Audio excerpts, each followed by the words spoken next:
how do I even pray to Allah now? Because I made so much dua. I even went to Umrah. I cried at the Kaaba for him to become a cardiologist. And the only thing he's given me is a heart attack. So I have to go see a cardiologist. So, well, my prayers didn't get answered. Allah didn't answer my prayers. This is where we become stubborn. We want reality to be molded according to our wishes. Now, I'm not talking about relief. I've already talked about relief. I'm not talking about getting out of a bad situation. Now I'm talking about something else, something that I want, not something that I need, something that I want. And when I want something and I keep asking Allah for it, and I want Allah to change reality to fit what I want, then Allah responds to this and He says, لَيْسَ بِأَمَانِيِّكُمْ وَلَا بِأَمَانِيِّ أَهْلِ الْكِتَابِ. Reality is not based on your wishful thinking. And it's not based on the wishful thinking of the people of the book before you. I often reference that I went to a Joel Osteen program here a couple of Christmases ago. Joel Osteen, some of you might know who that is. He had a Christmas special at the American Airlines Stadium. And I wanted to see what that's about. So I got a ticket and I went to see Joel Osteen perform and preach on Christmas Eve. And when he went and preached on Christmas Eve, all he was promising people was this year, everything's going to work out. The cancer is going to go away. You're going to get that new job. You're going to get that new, Jesus is going to solve all your problems. He's going to take care of everybody. And everybody's like, yes, sir. Yes, he is. Yes, he is. And they're all so happy that God is going to, for them, who God is going to answer all their prayers, everything they wished for. This is an ancient problem that I want to highlight and bring to your attention. In ancient societies, people corrupted the original religion that Allah revealed through prophets, and they turned it into something else. I like to call it consumer religion, just so you can understand what I mean by that. Consumer religion means I'm going to go up 10,000 steps on top of a Buddhist temple, and I'm going to take some flowers or some milk or something, and I'm going to put it in front of the statue.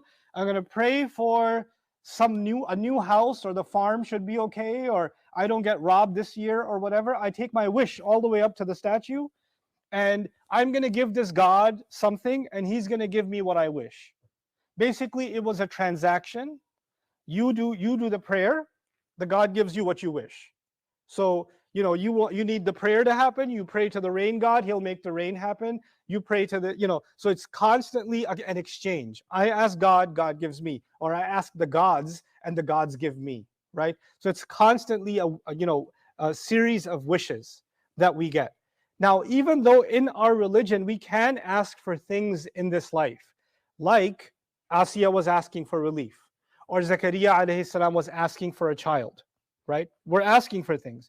If you actually study the overall picture of all the du'as in the Quran, if you look at all of them, we're always tying our prayers in this life to something that's coming in the next life. It's never separate. It's always connected in some way. We don't see this life as separate from the next life. Right now we're in dunya, later on we're going to deal with the akhirah. Nope. Everything in dunya is immediately, right now, connected to the akhirah. Immediately. So in all of my du'as, even when Zakaria alayhi salam, for example, asked for a child, he said, ذُرِّيَّةً طَيِّبَةً. ذُرِّيَّةً طَيِّبَةً. Give me a good child. Why is he asking for a good child? Because a good child will carry on doing good even after he's gone, benefiting him in the akhirah. Right? وَاجْعَلْ لِي مِن لَّدُنْكَ وَلِيًّا يَرِثُنِي وَيَرِثُ مِنْ آلِ يَعْقُوبَ وَاجْعَلْهُ رَبِّي رَضِيًّا. He's constantly asking for something spiritual, something that will benefit in the next life while benefiting in this life.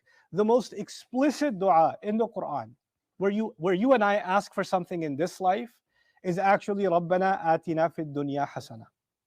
رَبَّنَا آتِنَا فِي. That's the most explicit dua. And even then, immediately, وَفِي الْآخِرَةِ حَسَنَةً وَقِنَا عَذَابَ النَّارِ. Give us the most beautiful in this life and the most beautiful in the next life. And they're both fused together. Now, finally, when I was making reference to stubbornness, I want to just highlight one quick thing. Now, first of all, we're not a consumer religion. It's not like if Allah, I prayed so much that I should get 100 on the exam, or at least, ya Allah, just let me pass this exam. Let me just get a 65. Or I found out in Canada, you have to get a 50 to pass. So let me just get a 50 in Canada. Let me get a 65 in America. Let me pass at least. And then you get a 64. Or in Canada, you get a 49. You're like, Allah didn't answer my dua. That's it. I'm going to stop praying. I prayed so much and it didn't happen. What's the point of prayer?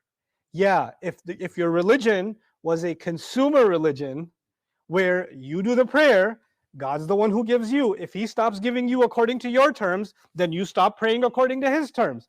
Makes sense? That's like a business deal. But our religion is not a consumer religion.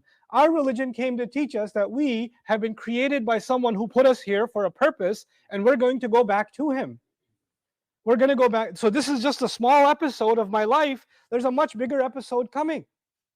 And the ups and downs of this episode, these episodes in this life, I cannot allow them to ruin my relationship with him. Because that relationship is way more important than anything that's happening in this life. Way more important.